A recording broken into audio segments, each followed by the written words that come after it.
motong ayam nih. Ini ayamnya dibacain bismillah nggak nih? Menghadap Baik, kiblatnya nih. baik. Makannya kotoran apa enggak nih? Saking dia bukan mempelajari apa ya namanya, taklid lah, saking taklidnya dia, yaudah akhirnya dia motong ayamnya sendiri. Mm-mm. Kalau saya jadi kayak repot sendiri ya, besok kalau ke restoran dia nanya dulu sama chefnya nih. Repot kan Mm-mm. jadinya kan. Iya, dan itu bagus sebenarnya. Eh, Bener nggak sih ya pendapat saya, kenapa saya milih-milih kajian ya, walaupun saya tahu kalau misalnya ikutin kajian itu ada pahalanya gitu Ustaz, tapi kalau misalnya maaf banget nih kalau misalnya isi kajiannya cuman banyakan bercandanya, banyakan ketawanya, kadang saya pulang, itu tadi isi kajian apaan ya. Ah, saya pilih kajian ya, misalnya pilih tentang sirah nabawiyah kah, atau fikih kah, atau asbabun nurut kah, asbabun nuzul kah gitu. Jadi pulang saya bisa amalin nih. Atau ada kajian-kajian yang kita udah biasa dengerin berulang-ulang gitu. Itu saya salah nggak ya Ustaz? لا إله إلا الله محمد رسول الله عليه صلاة الله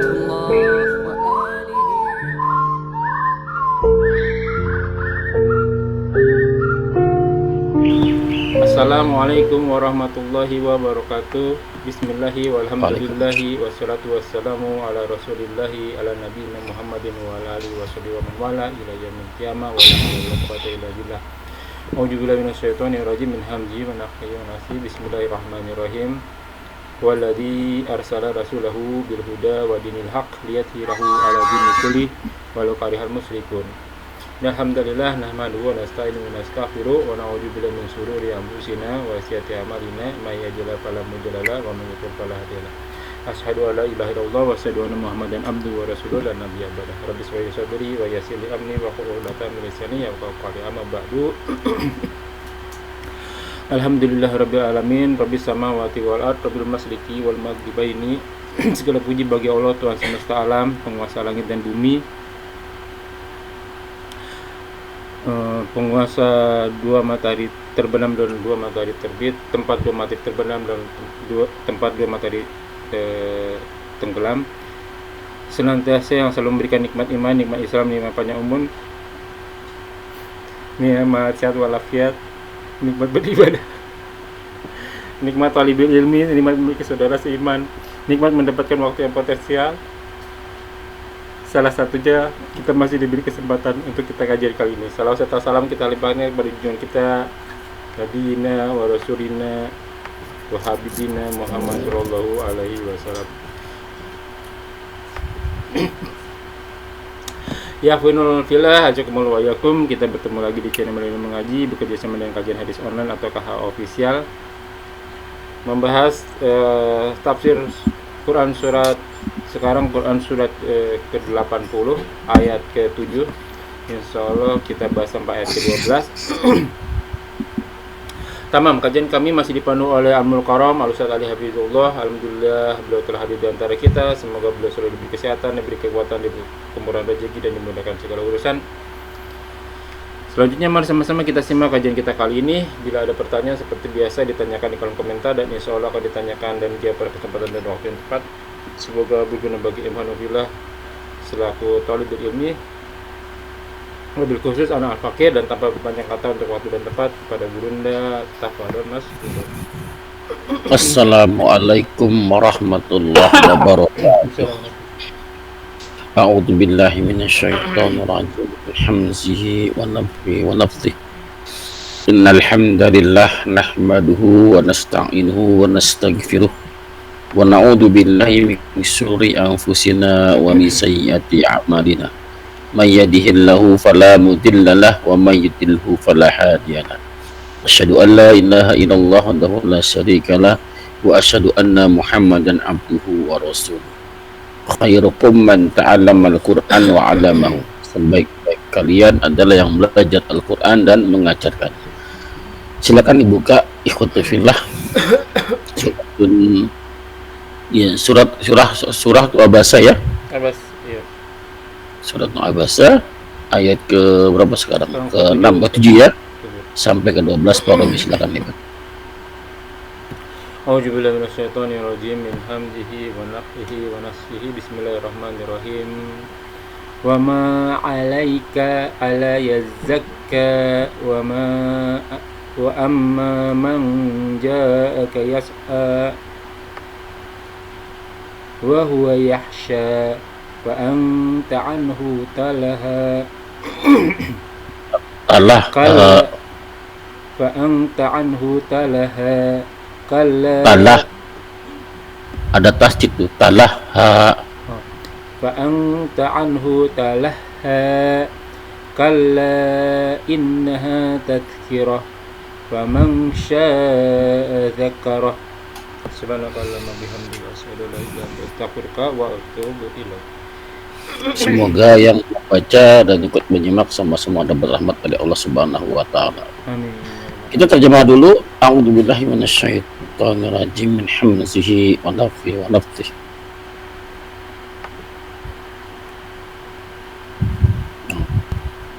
Wa ma ya, wa ma alaikal, betul ya? Wa ma Fa anta fa anta wa Wa ma alaik- ala ya zakka Ustaz. Ayat ke-7. ayat ke-7 ya. Ya, Wa ma alaika alla tazakka. Ya zakka ya. ala ya zakka.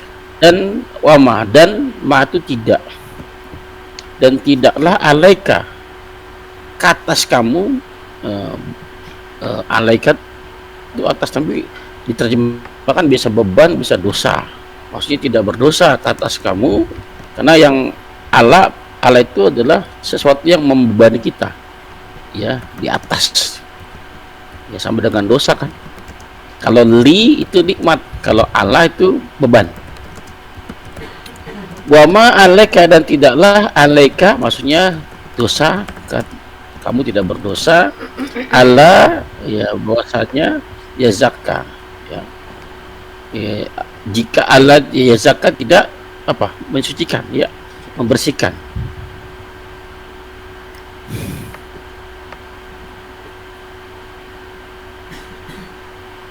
Wa amma, dan adapun man, siapa saja ya, ja'aka atau orang yang tertuju ya, man ja'aka, yang telah datang kepadamu, yas'a dari kata-kata sya'i ya, bersegera. Yas'a fil mudhari, menyegerakan ya. Adapun orang yang datang kepadamu dengan bersegera gitu ya, yang menyegerakannya, menjalankan dirinya, wa huwa yakhsha, dan dia takut, takut. Fa anta, maka engkau ya Rasulullah, anhu ya, tentangnya, darinya orang tersebut, talaha, abai, acuh ya, tidak melayaninya. Kala, sekali-kali tidak. Kalau kala itu bermakna dua ya. Yang pertama itu menafikan ayat sebelumnya ya, makna yang kedua mengiyakan kalimat setelahnya ya. Kala, sekali-kali tidak, jangan begitu, jangan cuek, jangan acuh gitu ya. Kala, sekali-kali tidak, innaha, sesungguhnya dia, nah itu kembali. Peristiwa itu ya, kembali ke peristiwa yang apa, peristiwa tentang apa, Abdullah bin Maktum yang datang ke Masam tadi ya, bisa tentang itu, hanya kembali ke sana. Bisa juga kembali kepada hanya kembali ke Quran ya. Quran ini adalah tazkirah, peringatan, atau bisa juga al-ayah, itu adalah peringatan, tanda ya, peringatan. Faman sa'a, maka siapa saja yang mau ya, yang berkehendak, yang mau ya, zakarahu, memperingatkannya, mengingatnya, menjadikannya peringatan ya. Itu secara terjemah perkataannya. Lalu kaitannya apa dengan ayat sebelumnya? Ayat sebelumnya terhenti di saat pada saat Nabi berdakwah kepada orang-orang pembesar, Nabi begitu melayaninya gitu kan. melayaninya. Lalu datang Abdullah bin Maktum yang buta seorang diri gitu kan. Gitu. Jadi Nabi berpikir itu kan, kalau pembesar itu masuk Islam, maka pesat nih perkembangannya. Ya. Tapi kalau yang ini satu itu doang gitu kan.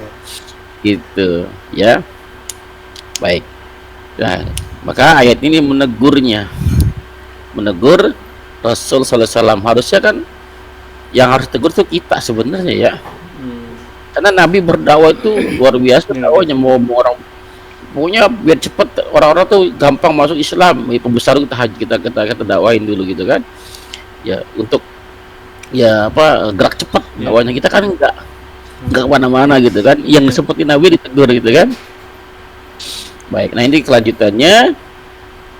Allah memberitahu bahwa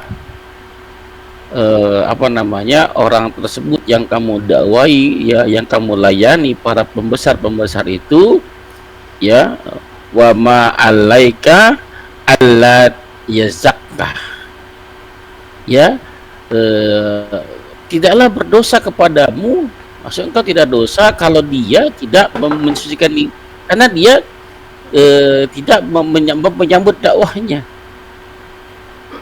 Ya, kisahnya ini Rasul mendatangi para pembesar tersebut atau para pembesar yang datang kepada Nabi. Oh, saya pikir pembesarnya datang ke Rasul, enggak ya? Nabi yang datang ke sana. Oh. Kan dijemput bola Nabi. Ya kan? Ingin agar banyak orang-orang yang masuk menerima Islam dengan para pembesar yang masuk Islam, karena punya pengaruh kan. Nah, kalau si fulan masuk Islam, maka kemungkinan orang-orang di bawahnya akan masuk Islam. Pikiran Nabi ke sana, makanya dia datangi, dijemput bola, dilayani. Oh, bukan di Masjid Nabawi ya Ustaz ya? Karena kan dia maksud ke masjid, bukan berarti ya? Enggak, kalau ada kisahnya seperti itu yang dia berdatang ke masjid. Tapi ada juga yang menafsiri enggak, dia datang ke pembesar tersebut. Karena nggak mungkin kan? Iya sih. Kan ini bukan di Nabawi. Ya. Ini kisah di Mekah. Oh, iya kan ayat Makkiyah ini. Makkiyah. Oh iya ya. Ya di Makkiyah, Bu. Di rumah-rumahnya. Kadang kan di Mekah itu kan belum ada kan, masih ada banyak patung-patung kan. Iya, paling darunat wah ya paling ya Ustaz ya. Darunat wah, betul. Jadi maksudnya ayat ini apa? Para pembesar itu, kamu kan prioritas ke sana. Ya, prioritas ke sana. Kalau dia nggak masuk Islam pun, dia nggak menerima dakwah pun, kamu nggak dosa kok. Itu maksudnya. Wa ma alaika ala yazaka. Kamu nggak dosa karena dia tidak jemput bola. Ya, tidak dan aneh sekarang Bapak sekalian, para dai sekarang, ustadz ya, para kiai, para jengan, para dai, saya mau tanya, Nabi mendatangi para pembesar tujuannya apa? Ya, untuk para pembesarnya masuk Islam, agar Islam cepat menyebar gitu. Kalau sekarang dakwah para pembesar tujuannya apa? Iya kan? Kalau ada pilihan dai ya mendakwai para pembesar apa mendakwai orang biasa, pilih mana kira-kira? Undangan yang sama, waktu yang sama. Besar. Beda tujuan Nabi ke sana, betul mendatangi pembesar tapi bukan kepentingan pribadi. Nabi udah lewat masalah seperti itu. Udah ada nggak di hatinya pada saat dia akan menjadi nabi, sudah ada di hati itu untuk dunia itu nggak kepikiran lagi. Tapi anehnya yang ngakunya umat Rasulullah, dakwanya masih seperti itu. Dia pilih-pilih dakwah gitu. Ya ini lumayan nih, sekali datang 20 juta. Iya betul. Di stasiun televisi. Kira-kira kalau dibayar sekali siaran 20 juta, dibayar nih satu siaran 20 juta, kira-kira gampang kebeli nggak dakwahnya? Ustadz tuh gampang kebeli nggak? Ada lumayan harganya ya. 20 juta gitu. Akhirnya apa? Dakwanya Pak ada perjanjian, Iya, betul, kontrak. betul.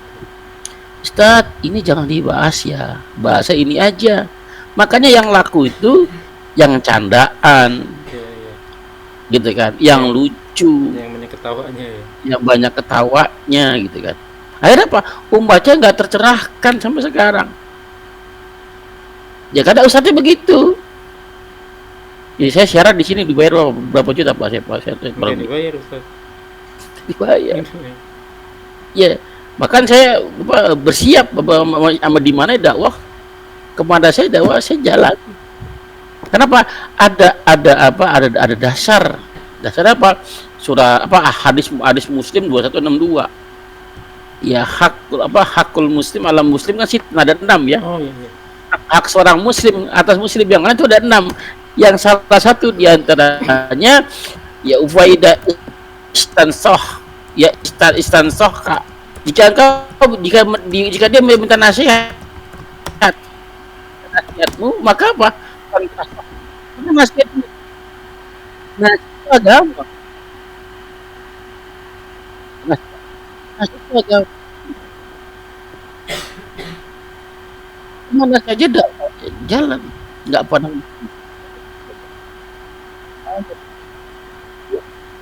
Apa Ustaz? Suaranya hilang-hilangan Ustaz. Halo, jelas nggak? Nah, oke, jelas sekarang. Jadi dakwah tuh nggak boleh pilih-pilih. Ke ustadz apa ke ngajar ke sana, sekian tarifnya. Ke sana, sekian tarifnya. Akhirnya apa? Mereka para ustadznya berlomba apa? Bikin materi sebagus-bagusnya. Jadi ajang perlombaan antar ustadz.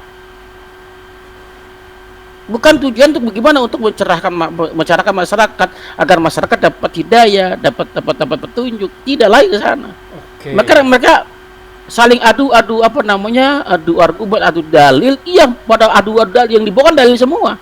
Tapi tujuannya tidak lain tidak bukan mencari follower sebanyak-banyaknya agar diundang sesering mungkin.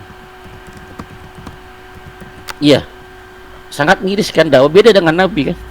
Nabi ya para pembesar tapi tujuan dakwah bukan kepentingannya. Jelas Bapak Ibu sekalian? Iya, iya. Iya.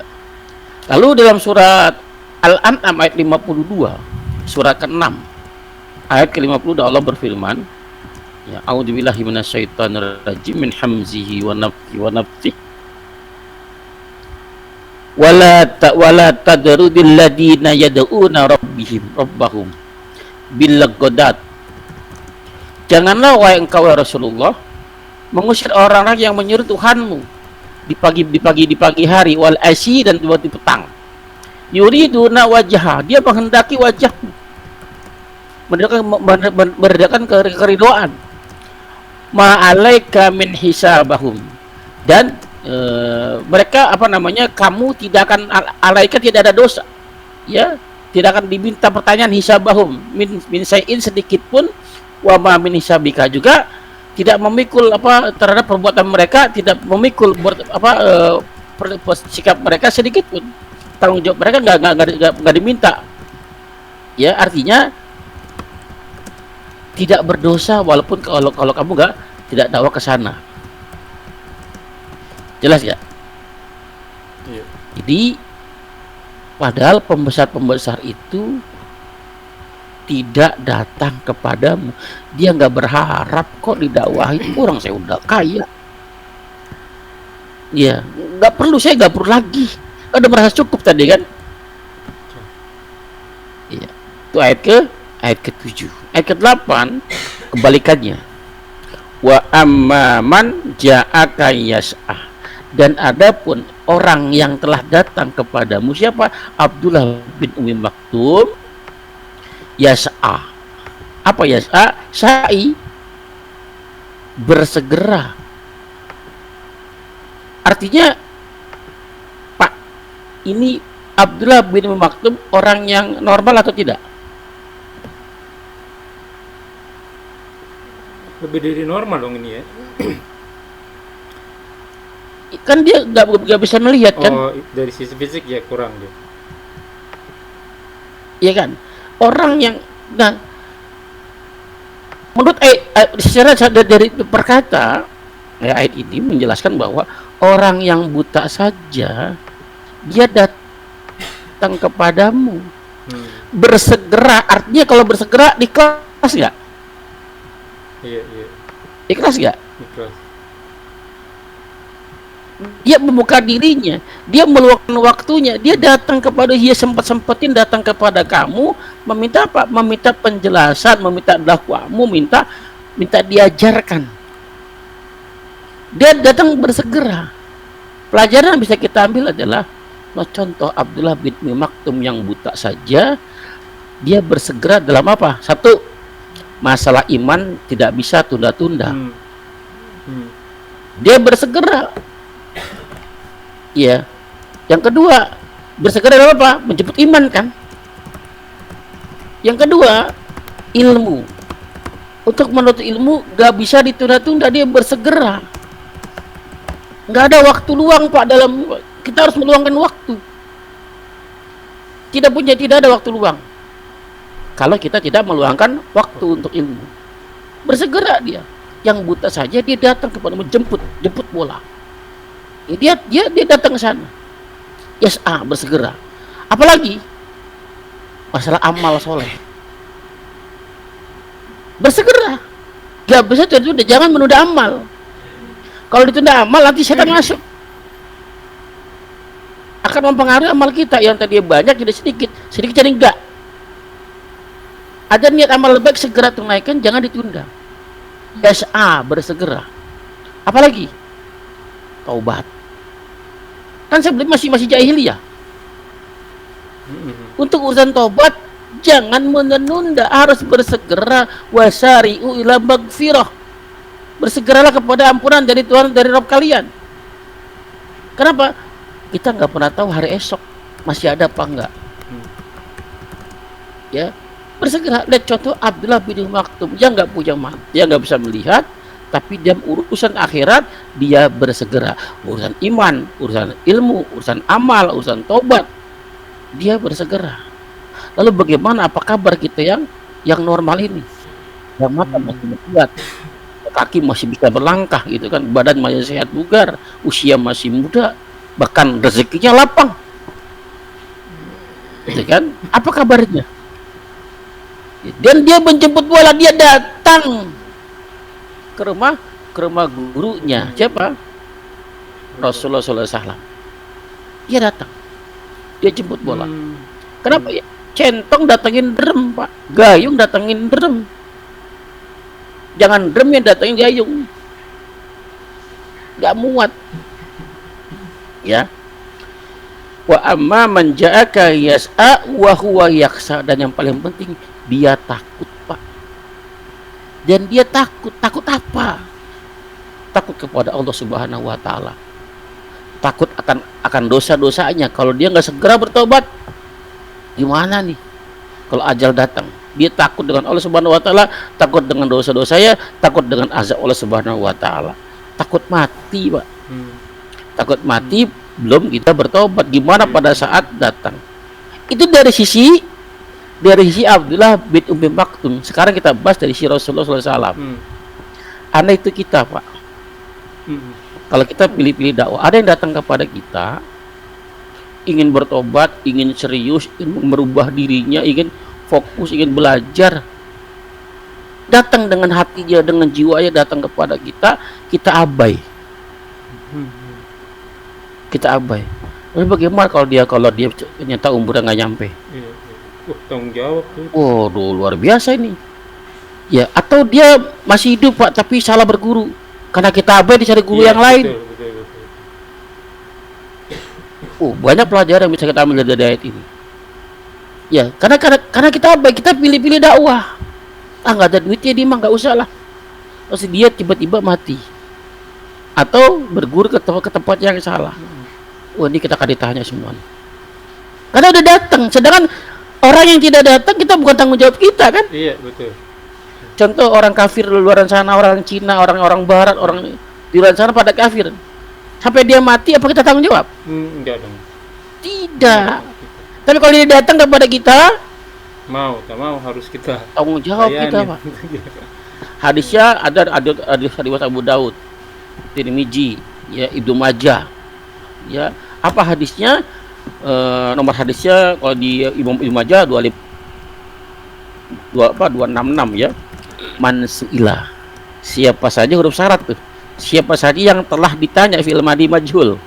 Siapa saja yang telah ditanya an ilmi tentang ilmu, fakata mau dijawab syaratnya, lalu dia menyembunyikan ilmu tersebut, tidak menjawabnya atau menyempelekan menyelewengkan jawabannya, ya maka uljima yaumal qiyamah akan dikekang di hari kiamat. Ini mulutnya ya, bili jamin dengan kekang tali pengekang minar dari api neraka.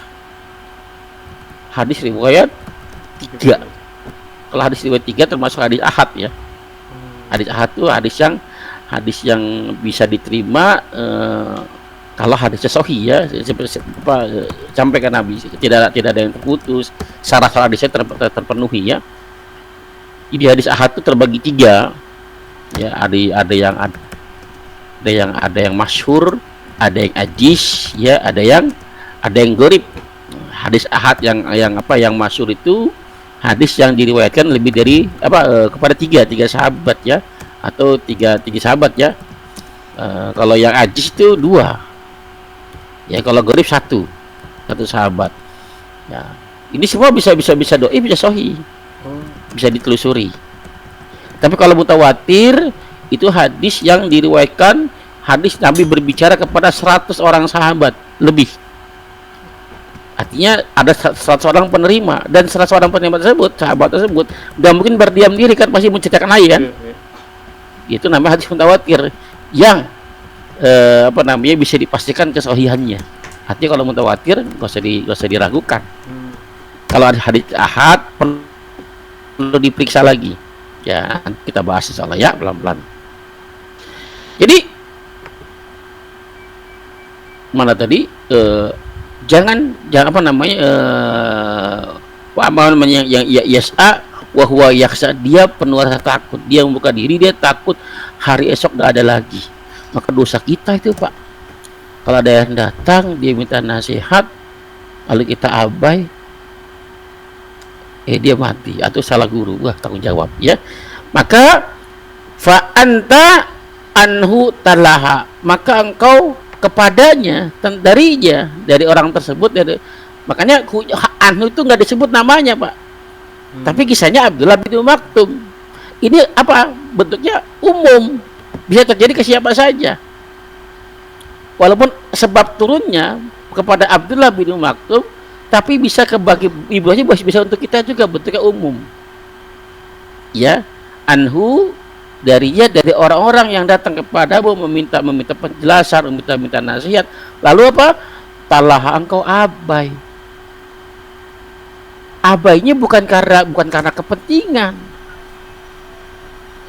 Datang Abdullah bin Maktum seorang diri buta, Nabi berpikir kalau dia masuk Islam, dia pasti masuk Islam karena udah buka diri kan. Cuman seorang diri dan nggak punya pengaruh, Pak. Itu pikiran manusianya gitu kan.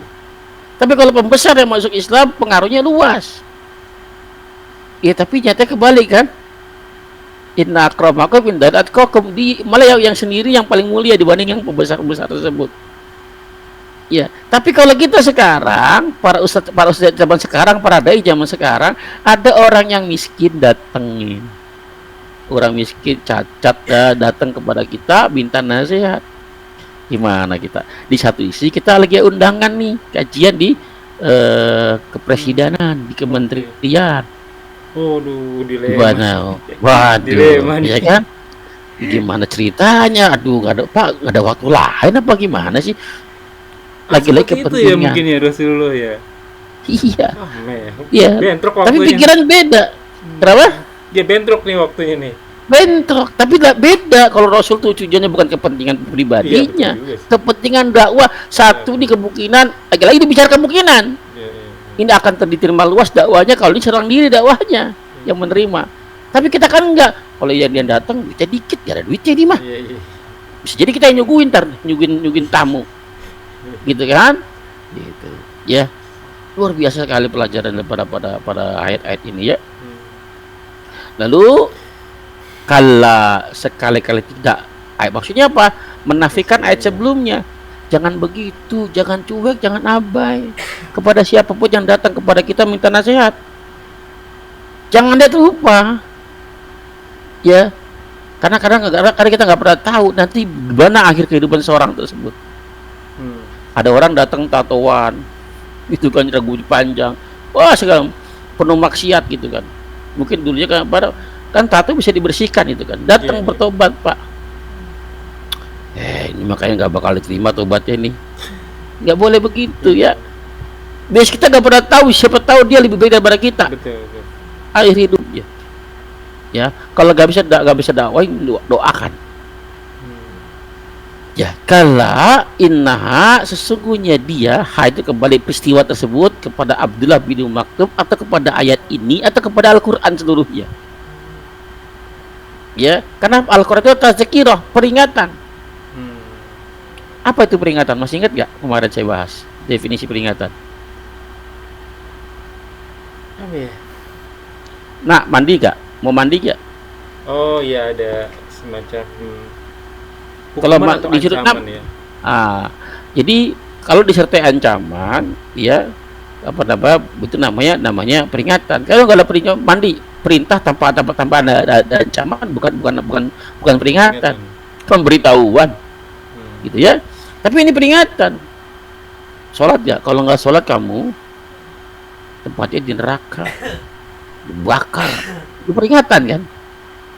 Mandi nggak? Kalau nggak mandi kamu nggak boleh jajan. Belajar, kalau nggak belajar kamu nggak dapat uang saku. Itu peringatan dengan ancaman. Nah, Al-Quran semua isi begitu. Peringatan-peringatan rata-rata ada ancamannya. Ada yang kulitnya dibakar, dijadikan kulit yang baru apabila rusak. Ya, ada yang di tempat tidurnya api, atasnya api, selimutnya, bawahnya ranjangnya api, dikelilingi oleh api. Kan peringatan. Membuat kita, ngeri juga. Tujuannya apa? Agar orang itu yang dikasih peringatan takut. Kalau takut kan gak macam-macam. Ya, gitu. Ini semua adalah peringatan. Tapi peringatan bukan untuk semua orang. Bukan untuk semua orang. Tadi untuk semua orang peringatan. Tapi yang mengindahkan peringatan itu faman sa'a zakarahu. Ya, siapa saja yang mau menjadikannya itu peringatan. Surat Al-Kahfi yang sedang antum baca ayat 29 kan? Faman sa'a fal yu'min, faman sa'a falyakfur. Siapa saja yang mau beriman silakan beriman. Mau kafir silakan kafir. Bahkan Allah secara tegas, kalau mau jadi orang beriman harus mau diatur. Kita kan hamba Allah. Kalau hamba kan ya apa kata Khaliknya. Mau diapain terserah Allah sajalah. Orang kita milik Allah. Ya. Artinya orang-orang Islam orang-orang yang siap diatur sama aturan Allah. Kan Islam itu ada aturan. Orang Islam itu kan salah berserah diri. Ya menyerahkan diri kita seluruh mau diatur serah. Kata Allah apa? Kalau enggak mau diatur, pintu keluarnya ada, exit. Silakan murtad, silakan kafir. Orang kafir, wallahi Allah nggak ngatur, terserah dia. 100% hidup miliknya. Tapi ingat, ada masa expire-nya. Ya, ada masa berlakunya, ada kadaluarsanya. Ya, akan dipaksa kembali kepada Allah Subhanahu Wa Taala dalam keadaan mati. Nah, pada saat itu terimalah apa yang kalian telah kerjakan. Dalam surat Luqman ayat 23 Allah berfirman, a'udzubillahi minasyaitonirrajim min hamzi wa nafsi fala yasunkah kufruh fala waman kafaro, dan siapa saja yang telah kufur fala yang suka kufur, maka kepada jangan membuatmu sedih. Ya, ilaina marji'um, pada kamilah tempat mereka kembali. Jadi dahsyat Pak. Jadi siapa yang mau beriman silakan beriman. Tapi ingat, kalau sudah menyatakan kita beriman kepada Allah Subhanahu wa taala, siap diatur, jangan banyak bantah. Jangan banyak tanya, kerjakan saja. Kalau sudah jelas nasnya, kerjakan. Samina wa ta'na. Tapi kalau nggak mau diatur, silakan ada pintu keluarnya. Mudah-mudahan bermanfaat. Kurang lebih mohon maaf. Silakan kalau mau bertanya. Assalamualaikum warahmatullahi wabarakatuh. Ini ada pertanyaan yang urgent nih berarti nih Ustadz nih. Benar nggak sih ya pendapat saya kenapa saya milih-milih kajian ya? Walaupun saya tahu kalau misalnya ikutin kajian itu ada pahalanya gitu Ustadz. Tapi kalau misalnya maaf banget nih kalau misalnya isi kajiannya cuman banyakan bercandanya, banyakan ketawanya, kadang saya pulang, itu tadi isi kajian apaan ya? Nah, saya pilih kajian ya misalnya pilih tentang sirah nabawiyah kah, atau fikih kah, atau asbabun nurut kah, asbabun nuzul kah gitu. Jadi pulang saya bisa amalin nih. Atau ada kajian-kajian yang kita udah biasa dengerin berulang-ulang gitu. Itu saya salah nggak ya Ustaz? Terkadang saya mikir, boleh nggak ya saya sesuai sama yang tadi Ustaz terangin, wa tawassaw bil haq wa tawassaw bis sabri kan? Salah satu kewajiban muslim terhadap muslim yang lainnya adalah saling nasihat-menasihati dalam kebenaran dan kesabaran.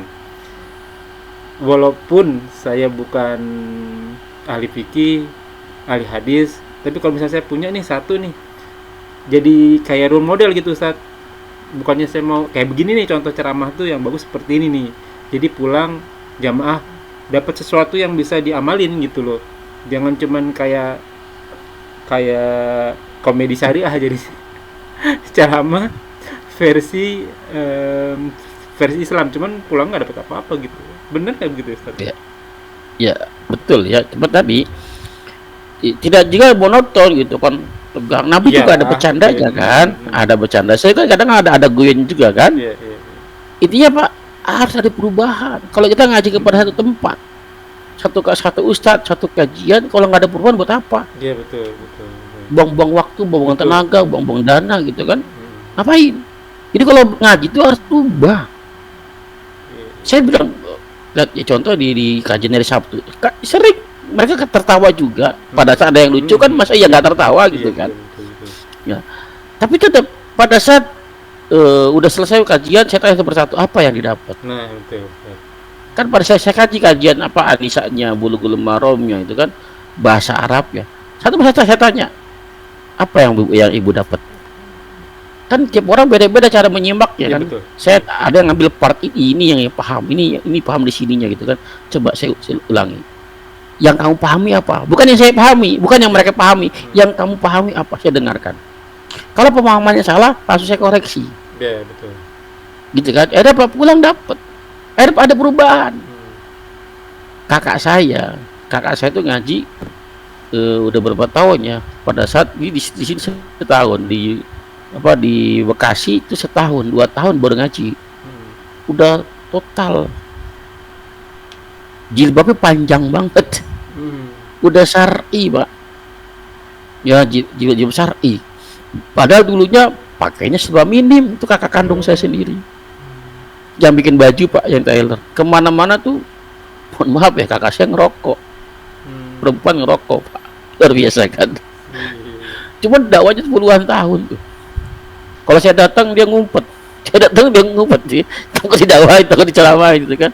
Tapi tadi pada saat dia dapat hidayah ya ngaji rutin Pak.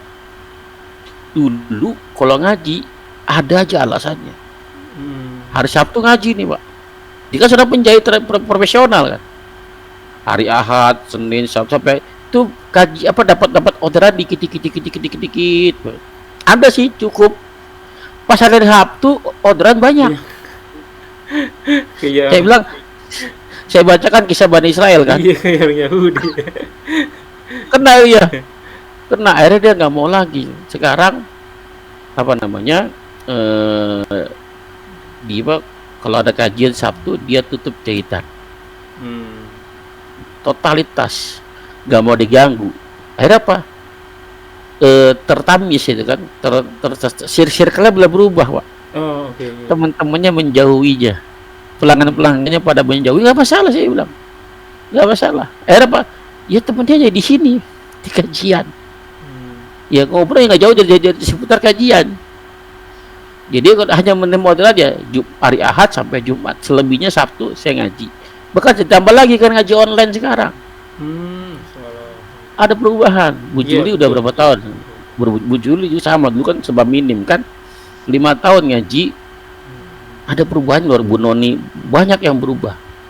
Ada yang orang NU masih gadis, ya, NU totok, Hmm. ya berubah total pak, berubah total. Kenapa?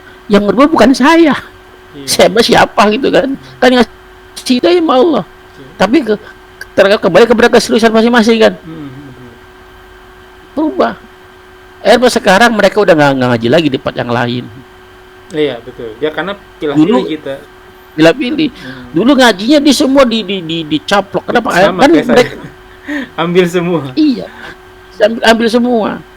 Dulu ngaji sama Ustadz Khalid, sama Ustadz Adi Hidayat, sama Abdul Sobat, semua diambil semua tuh, Pak. Jadi gado-gado kan, sama Ustadz Firanda, gado-gado lah, sama ada orang dari NU jadi Islamli. Gado-gado pemahamannya. Pas ngaji sini udah mereka udah ngedengar lagi ngaji luaran saya.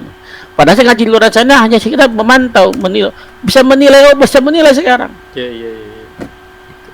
Sampai begitu saya sama guru saya ngaji, setelah ketemu guru saya Ustaz Ismail, saya udah gak ngaji lagi ke tempat yang lain. Fokus. Kenapa? Saya lagi belajar disiplin ilmu. Kalau saya dicampur dengan yang lain, kapan majunya? Contoh Pak, antum lagi mau dari Jakarta menuju Surabaya naik kereta, pasti kan di jalan ketemu penumpang lain dong, ngobrol loh. Karena perjalanan jauh kan, ngobrol, akhirnya akrab.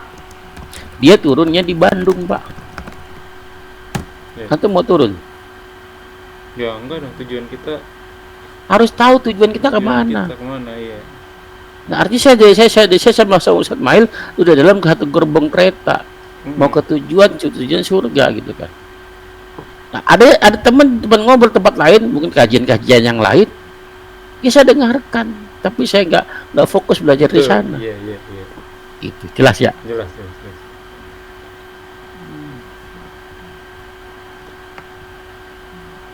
Sebentar saya, Ustaz. Ini satu lagi nih Ustaz. Yang lain saya di Bulughul Maram ya Ustaz yang tadi tuh. Ini ada satu pertanyaan.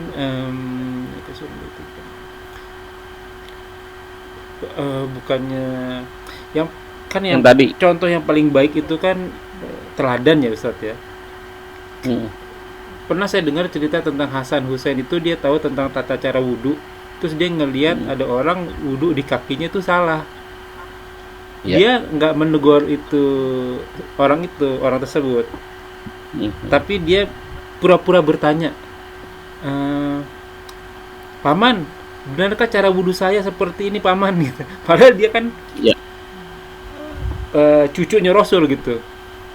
Dia baru kesadar, oh iya benar seperti ini. Padahal dia yang salah. Di tata cara dia negornya itu seperti itu gitu. Nah tata cara kalau misalnya saya ya, kalau misalnya kan banyak tuh orang-orang tanda kutip ya, Ustadz itu jadi pekerjaan. Padahal kan Ustadz itu ibadah gitu ya. Kalau ada value-nya itu efek samping begitu.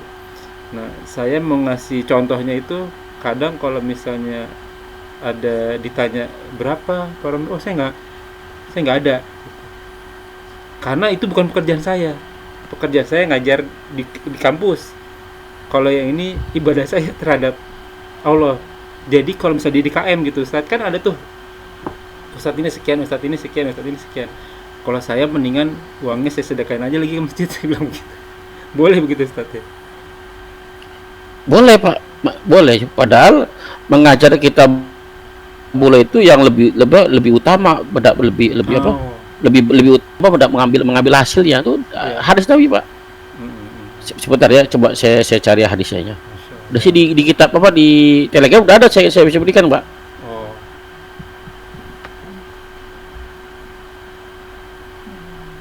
Pekerjaan yang paling utama adalah mengajar kitabullah. Itu pekerjaan. Ya, mengambil bayaran, Pak. Tapi tadi harus yang realistis lah. Jangan satu kali ngajar 20 juta, 100 juta gitu kan. Nah, intinya apa? Si ustadznya belajar, mengajar, apa tujuannya? Ya kan? Si jamaahnya, muridnya belajar, apa tujuannya? Maka dia akan terkoneksi. Ini ada, saya baca di medsos, Pak, di Facebook saya baca. Ada seorang ustadz jadi kurir. Iya. Jadi kurir yang gajinya berapa? 4 juta. Dia selama dia mengajar, dia gak menentukan tarif. Tapi dibayar, dikasih, terima. Iya, betul. Tapi kan dia akhirnya gimana? Gak menutupi kan? Iya, betul. Ini jamaahnya gak pada ngerti. Dia punya ini banyak udah viral tuh. Ya saya share gitu kan. Akhirnya apa? Akhirnya apa, ditanya sama seseorang, kenapa berhenti ngajar, kenapa memutuskan jadi kurir? Apa dia bilang? Kewajiban utama saya kan menyelamatkan diri saya dan keluarga saya dari api neraka. Wa anfusakum wa'alaikum naro. Adapun mereka, bukan kewajiban saya secara mutlak. Ada lebih yang lebih wajib daripada keluarga mereka. Ya kan? Nah, apa namanya? Itu jawabannya. Miris sih saya bilang tadi gitu. Saya sangat miris. Ya alhamdulillahnya gitu kan, kalau saya kan banyak ditemukan orang-orang yang peduli gitu kan. Ya antum bujui dan lain sebagainya itu kan pada peduli gitu kan. Tapi ya saya bicara ke tadi itu miris gitu. Ya dia kan harus mau menafkahi anak istrinya. Ya dia bekerja jadi kurir.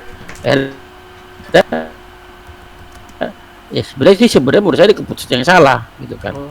Kesabaran yang belum sampai tuntas gitu kan. Gitu. Tapi saya baca miris, itu harusnya kan saling ngerti ya kan, si guru jangan ngerti, si muridnya mengerti gitu kan. Kenapa? Dia tugas guru memperbaiki akhlaknya loh, menyelamatkan keluarga mereka loh, paham kira-kira? Mengantar mereka ke jannahnya gitu kan. Harusnya kan si muridnya memenuhi keduniaannya, kebutuhannya yang wajar, yang normal gitu kan, bukan yang wah gitu, yang normal, penuhi. Kenapa? Bahkan orang tua kan dia aja mengeluarkan kita ke alam dunia ya, betul nggak? Yeah. Orang tua mengeluarkan kita ke alam dunia, melahirkan kita ke alam dunia, mengeluarkan kan ke alam dunia, sedangkan guru ngaji kita mengantarkan kita ke jannah. Lebih mulia mana kira-kira? Dunia dengan jannah, dengan surga. Jannah. Ya guru kita mengantarkan, sedangkan orang tuanya mengeluarkan saja. Kepada orang yang mengeluarkan kita ke alam dunia saja kita wajib patuh taat. Paham kira-kira ya? Gimana kepada guru-gurunya? Tapi guru-guru yang udah ulama-ulama yang khair, bukan ulama su ya. Yang tujuannya benar-benar dakwah.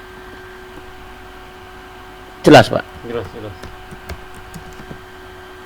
Masih ada waktu, Ustaz. Aduh nih, wifi ini kurang bagus nih. Ini Ustaz, tadi ada masalah kan hujan tuh biasanya nih. Ini juga banyak sih teman-teman satu komplek lah ini. Kemungkinan besar sama, mungkin yang lain juga sama, ada masalah. Kalau misalnya kita pakai air pam atau air tanah, kalau nggak hujan itu airnya bening tuh Ustaz. Tapi pas giliran kena hujan, itu yang di air itu, jadi kan tanahnya di bagian bawah tuh. Kalau hujan jadinya dia bergerak, keruh tuh akhirnya Ustaz. Nah waktu masuk ke dalam bak, airnya jadi kayak kotor gitu. Nah itu boleh nggak buat wudhu gitu? Iya. Antum di gelas, ya di dalamnya ada kopi kendap. Betul kayak begitu. Kan? Airnya bening itu kan. Betul. Dituangin nggak masalah selama dituang doang. Tapi kalau diaduk kan jadi keruh. Keruh. Ya kan hujan tuh ngaduk Pak. Ya kan jadi keruh. Betul. Tapi kan sifat tanah kan suci Pak. Oh, iya sih ya. Ya kan, Iya. membersihkan kan, pengganti air malah. Mm-mm. Ya, hadisnya saya bacakan ya, bab toharo ya di kitab Bulughul Maram tentang air. Ya. Innal ma'a, sesungguhnya air, la yunajjisuhu sayun, Oke. tidak bisa dinajiskan oleh sesuatu apapun, oleh apapun nggak bisa. Masya Allah.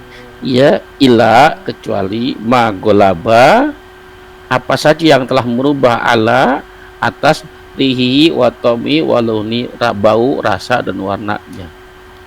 Jadi air itu suci. Sini Pak, Mm-mm. nggak bisa dinajiskan oleh apapun, nggak bisa. Mm-mm. Nah, nggak bisa dinajiskan. Saya mau tanya, kalau kemasukan sirup berubah warnanya kan, Iya betul. berubah warna kan, tapi sirupnya najis nggak? Sirupnya nggak najis sih. Kalimatnya Pak, air itu suci, tidak bisa dinajiskan. Maka apa yang bisa menajiskan sesuatu yang suci? Contoh, Hmm. ini pakaian kita suci, Iya iya. dikatakan najis karena apa? Kalau terkena najis, Terkena najis. Kalau terkena sirup najis nggak? enggak dong. Kan Paham najis ya? tidak Jadi, sih? nah, jadi pakaian itu dibilang najis karena terkena najis. Itu kalimatnya, air itu suci, tidak bisa dinajiskan Hmm. oleh apapun. Tidak bisa. Sedangkan yang bisa menajiskan kan barang benda yang najis kan? Iya betul. Ya, Betul. benda yang najis itu kita tahu adalah sesuatu yang keluar dari depan dan belakang Iya, manusia. Bulan kubur ya. Ya, maka itulah yang bisa menajiskan. Ya, tapi untuk urusan air beda hal Pak. Kalau kain kita, baju kita kena kecing setetes aja, Najis. suci nggak? Mm-mm. Suci nggak? Tidak najis jatuhnya. Najis. Iya. Maka tidak bisa dipakai Oh, walaupun iya, cuma iya. setetes. Air beda ya. Iya benar. Kalau air tidak. Enggak. Kemasukan kencing nih, kencing manusia setetes, dua tetes, kalau nggak berubah warnanya, nggak berubah rasanya, nggak berubah baunya, maka tetap suci. Apalagi bukan najis, kemasukannya bukan benar najis. Itu namanya di ilmu gitu tuh. Nah, jadi diperhatikan kata demi kata.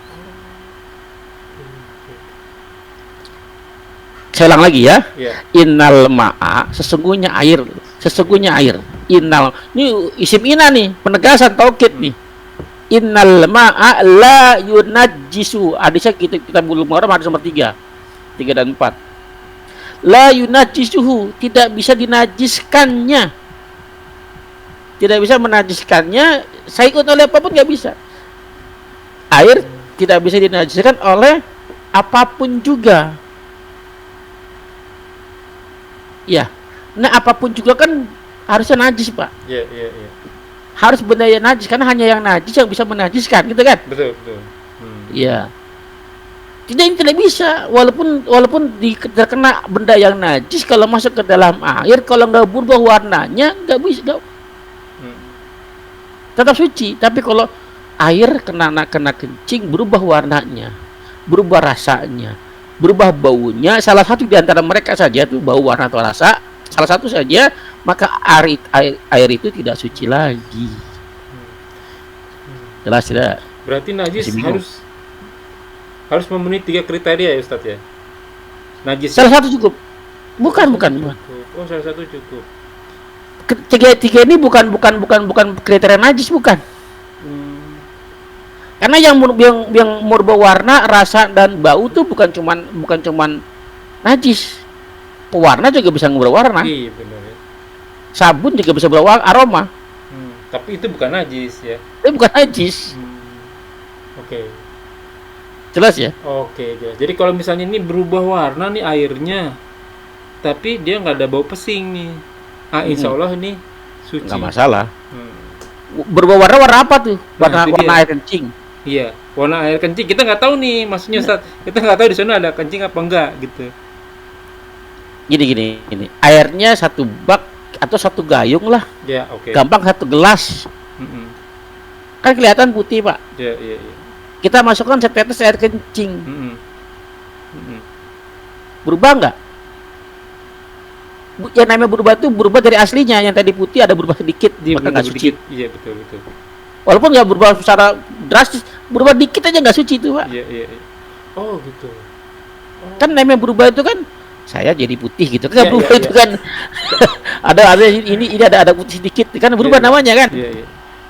Enggak, maksudnya begini Ustaz, kalau misalnya kita tahu itu najis, oh berubah Yang kalau paling kita itu najis gitu. antum tahu najis dari mana? Nah itu dia, kalau yang air ini kan kita nggak tahu ini najis apa enggak ya nih. Maksudnya berasal dari najis atau enggak ini gitu. Kalau antum nggak tahu berasal dari mana najis apa enggak, ya berarti suci. Oh betul. Kita nilai johirnya. Antum datang ke rumah saya Iya. nih, ke rumah saya datang ada bak mandi gitu kan. Antum harus meyakini air itu suci Iya iya iya. karena zohirnya. Iya iya iya. Antum melihat dengan mata kepala langsung, dia ada kecil Nah anak-anak iya yang baru kecil, ya Ustaz ya. terus berubah. Oke. Enggak juga kalau berubah. Kalau nggak berubah nggak masalah. Karena ada juga yang sampai ya jadi kemana-mana nih Ustaz. Tapi sekalian deh Ustaz ya. Jadi kayak Nggak misalnya masalah. motong ayam nih. Ini ayamnya dibacain bismillah nggak nih? Menghadap Baik. kiblatnya nih. Baik. Makannya kotoran apa enggak nih? Saking dia bukan mempelajari apa ya namanya, taklid lah, saking taklidnya dia, yaudah akhirnya dia motong ayamnya sendiri. Kalau saya jadi kayak repot sendiri ya. Besok kalau ke restoran dia nanya dulu sama chefnya nih, repot kan jadinya kan. Iya, dan itu bagus sebenarnya untuk berjaga-jaga. Iya, Ya, cuman iya. lebih repot jadi kan. Iya betul. Ya, artinya gini. Ilustrasinya, Pak. Hmm. Seseorang memakan harta yang diberikan oleh seseorang. Hmm. Ya, si Allah katakan dikasih oleh si B duit, dibelikan beras, dibelikan ayam, diberikan makan yang halal, Oke. yang halal. Si B-nya ternyata dia kan sih nggak tahu pekerjaan si B apa. Oke betul betul. Ternyata dia penjudi, Hmm. judi online, Hmm. pencuri. Nggak tahu, Pak. Taunya namanya orang kan nggak ada yang bongkar aibnya kan. Iya betul. Ya, taunya dia wah dikasih. Hmm. Kira-kira dia makan duit dari si B halal apa haram? Kalau dia nggak tahu halal Ustaz. Kecuali di Jelas ngorek-ngorek ya kira-kira. Ya dikasih kan kita jauhin halal kan. Iya jadi halal. Oke. Kan yang kena hukum kan pelaku kan, Pelakunya. masa Oke. kira-kira paham ya? Paham, paham. Jadi kak, masa iya yang motong hewan yang memotong ayam nggak baca bismillah dia, kok saya yang berdosa makannya? Betul.